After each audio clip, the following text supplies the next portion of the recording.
Well, right now, let's do it. What Let's do crazy it. thing did Capital One Capital do this One. week? What did Capital One do last week to me? To Mm. Greg, they shut me down. They so Ouch. What?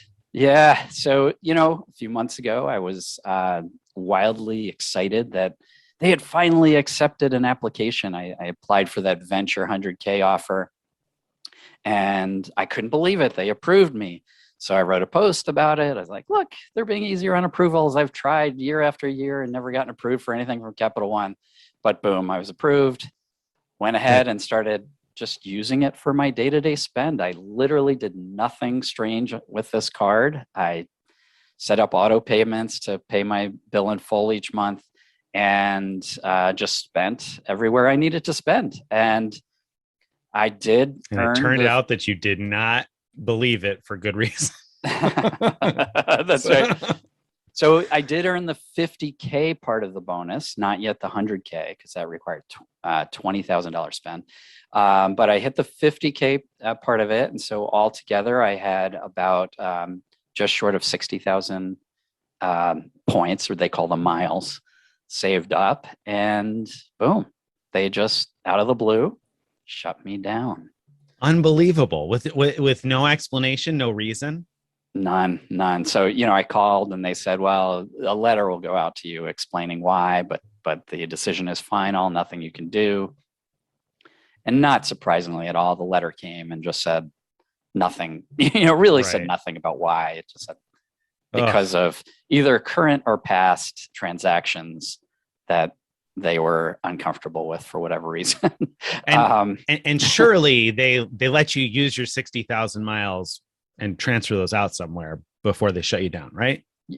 I would not have been that upset about the shutdown. I mean, it was annoying, but if they had just left my miles intact so that I could transfer them to a transfer partner, or even cash them out for 1 cent each, which is how they're kind of advertised as being used, that it wouldn't have been as upsetting. But the upsetting thing is they cashed out for half a cent each to my statement, and that's just inexcusable. So I Ouch. do plan on sort of fighting this up the chain. There's various ways I can go about doing that, and I will, and I'll write about my efforts there as we go along. But Wait, and you're sure you weren't engaging in any kind of funny business here, Craig? I mean, there wasn't anything nothing. like you weren't doing anything at all that kind of shady. I mean, I you are I, I Greg the lit, frequent miler, right? I know. I mean, it's you would expect. Well, of course, he bought some gift cards, or I didn't. I didn't buy any gift cards. I didn't do anything like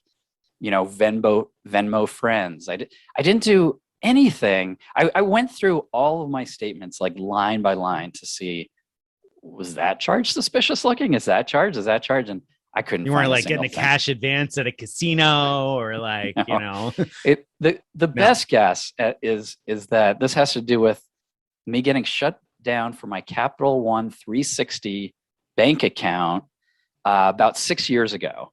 And I was shut down because of just, I tried to do a external cash transfer, and I'd accidentally used the wrong external account number the first time I did it. And when I tried again, boom, my account was canceled back then. So my best guess is now the secret powers that be behind the scenes kind of woke up and figured out that they had approved someone who was on their blacklist. It was just too shady. Too shady, Greg. I I mean, do they am know who you are? right. Well, that's part of what's crazy here in a way, because if they cared about their bottom line, they shouldn't do things like this to people who are in a position to influence people around which credit cards to get, which bank accounts to get, and so on, right? Seems not. It really flies in the face of everything people say about bloggers getting preferential treatment, right? I mean, everybody always thinks that, oh, you just don't get shut down because you're a blogger. Or, oh, you get all the special treatment because you're a blogger. And, I think this kind of like flies in the face of that, right? It proves that. Oh, I got special treatment. You got special treatment, right? Yeah, we're gonna give you the half a cent each thing. Not even Jennifer Garner redeems her points this poorly, Craig.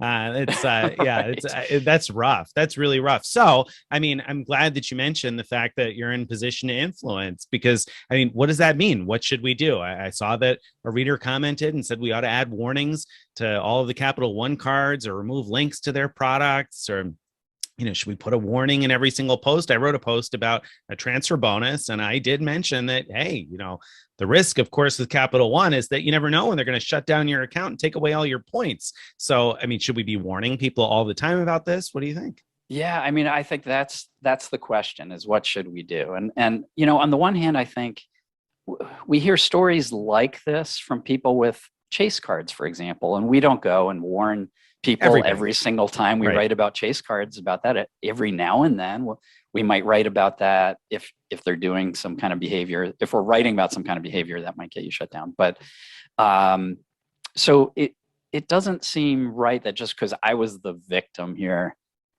that we should do this for everything. But on the other hand, I have better evidence of what happened because it happened to me than I do when a reader sort of reaches out of the blue. Because in those cases, they might swear up and down, and they're probably telling the truth that they didn't do anything suspicious, but we just can't know that for sure. But with myself, obviously I can. So I don't know. I mean, it is tough. It doesn't seem right to like put a warning on everything in my mind, but at the same time, I struggle with it because putting a warning seems kind of silly, because you could warn people about every single bank, every single loyalty program, because goodness knows everybody's, there's a horror story out there for everything. And you have enough millions of people, there's going to be a few stories like this no matter what.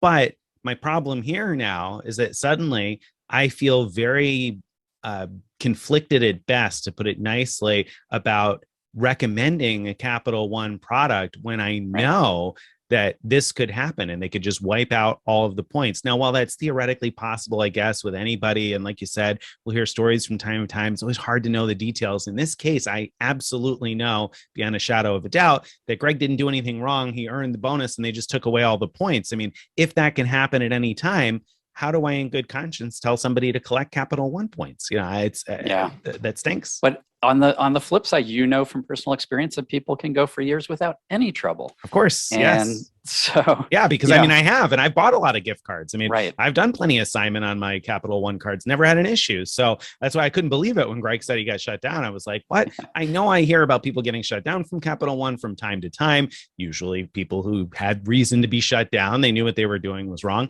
or would draw negative attention. I shouldn't say wrong.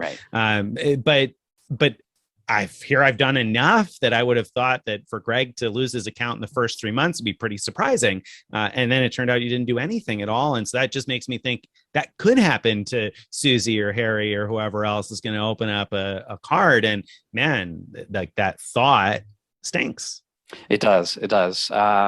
Flip side, we don't know how likely it is. Like, probably very unlikely. Just because it happened to half of the people on the show, half of the people presenting on the show, does not mean that you have 50% chance of getting shut down. It might only happen to 1 in a million. I might have been the lucky one. Right. I mean, it's only happened to 1/3 of the people who either work for Frequent Miler or are married to somebody on the Frequent Miler team who have a Capital One card, right? Because I mean, my wife and I both have cards. We haven't gotten shut down, so it's just great. It's just great. So I mean, there's all kinds of ways we could make the denominator to come up with different fractions. So you know what? We don't know what we're going to do. If you're listening to this and you have ideas, please reach out to us. Tell us what you think. How should we handle this going forward? And I'm not talking about me personally. I'm going to handle that myself, but I'm talking about how we present Capital One information on the blog. And so if you have ideas, let us know. There you go. Okay.